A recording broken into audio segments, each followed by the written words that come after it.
Imagine, if you will, that you're standing on a covered porch on a warm autumn evening. You've just returned from doing your business, and you feel fresh and clean and somehow lighter. Not too far away is a beautiful golden wind-swept wheat field that is dancing in the warmth of a glorious scarlet sunset. It could be your imagination, but it seems to call to you, to welcome you. You willingly oblige. With very little effort, you seem to float off your porch, and before too long, you find yourself in the middle of this beautiful field, instantly feeling surrounded by love. Butterflies are frolicking, and a lazy bird circles overhead looking for a place to settle in for the evening. The setting sun feels so nice on your face, and you take a moment to take it all in. Just then, you feel the urge to run through the field, to feel the wheat brush up against your body. As your body gains momentum, the wheat seemingly and instinctively parts way for you, as if guiding you somewhere wonderful and magical. Your effortless, slow-motion stride continues until an intrusive thought pops into your otherwise calm mind. Did I take my allergy medicine? Yes, you realize. And just then, you come to a comfortable, floating stop.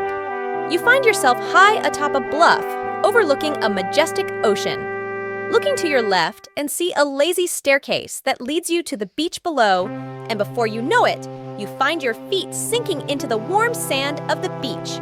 You take all this in, the warmth of the sun, the sound of the ocean, the smell of the mist, and with a barely audible song, you notice that same bird in the sky, flying on a pillow of air. Your eyes follow this bird for a while, but eventually give way to scanning the horizon over the ocean. You spot a playful pod of dolphins in the distance and look down to notice that your feet are being softly kissed by the warm ocean water.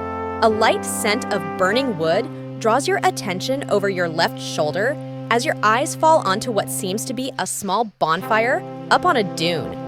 You turn and face this inviting spectacle and decide to draw closer and explore the amber glow. As you approach, your senses turn to the soft crackling of the growing fire. The scent instantly brings you back to your childhood. Closing your eyes, you pause to feel the heat of the fire on your face while simultaneously feeling the warmth of the sunset on the back of your neck. You could stay here forever. You slowly open your eyes, only to spot a figure on the other side of the flames. You try to squint to see who it is, but can't seem to get a clear image. As you round the fire and you draw closer to the figure, your body is drenched with a wave of emotion as you realize that somehow, someway, the figure you spot is your long-lost lover. This tsunami of emotion propels you closer to your lover. The lost days, nights, years all seem to melt away as you fall into each other's arms, becoming one again. The instantaneous passion, comfort, and feeling of joy and security overwhelms all of your senses, and you feel more alive than you ever have. Somehow, unconsciously, and with extraordinary speed, you find yourselves collapsed and naked on an oversized blanket that is impossibly soft and inviting. Without words, your lovemaking begins. Your senses explode with almost as much passion and force as 1,000 nuclear explosions. The smell of the fire, the light mist in the air, the glow of the fire, and the remains of a beautiful scarlet sunset. The sand beneath the blanket makes way and forms into a comfortable cradle under the weight of two long-lost lovers. As if impossible, your euphoric ecstasy is multiplied even more when your lover descends into your nether regions, hands firmly placed on your hips. Your breath quickens, your heart races. Your head is thrown back by some primal and instinctual force, and nothing else matters in this moment. It feels so, you missed a spot, your lover says as they surface. What? What do you mean? Well, you sorta missed a spot. The look is clear across their face. The expression is unmistakable. Just then, you realize what that means. Suddenly, Your heart feels like it has fallen from your chest, through your back, and into the sand beneath you. How? You ask yourself over and over and over in your head. The quilting, the ridges, the aloe vera lotion. How could my ultra plush multiply toilet paper have missed a spot? All the wiping! All the wiping! For the love of God, all the wiping! The world comes crashing down around you. Your lover has retreated in disgust. The bonfire has sent a spark to the wheat field, igniting a blaze that burns down hundreds of thousands of acres of wheat crop, nearly instantaneously. The pot of dolphin drowns, and that annoying bird falls out of the sky, only to be eaten by a shark so large it defies reality. Somehow, in your nakedness, you make it up to your knees, with your arms stretched up to the sky. Why? Why? You scream.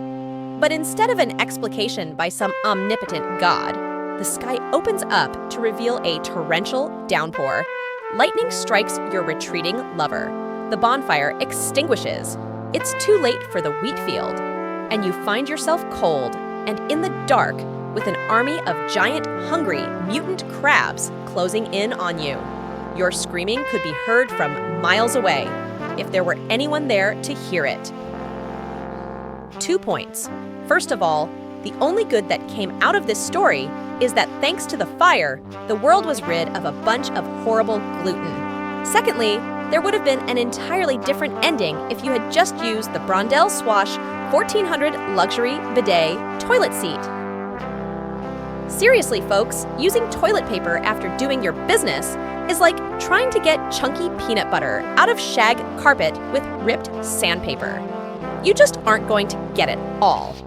There is bound to be leftovers that go unnoticed, and this is just not a good thing. Buying this seat has changed my life. As a parent of 2 young children, I have spent the better part of 6 years wiping someone else's butt. Now I'm happy to have this amazing invention take care of mine for me. The heated seat, the gentle, warm mist, the finishing warm air dry. It takes you away to a world that is reminiscent of the story above, minus, of course, the carnage at the end. Installation took less time than it took me to write this review, and while the Swash 1400 won't help you find your long-lost lover, it may just help you to keep them around a little longer once you do. No birds or dolphins were harmed in the writing of this story, which may or may have not been based on actual events.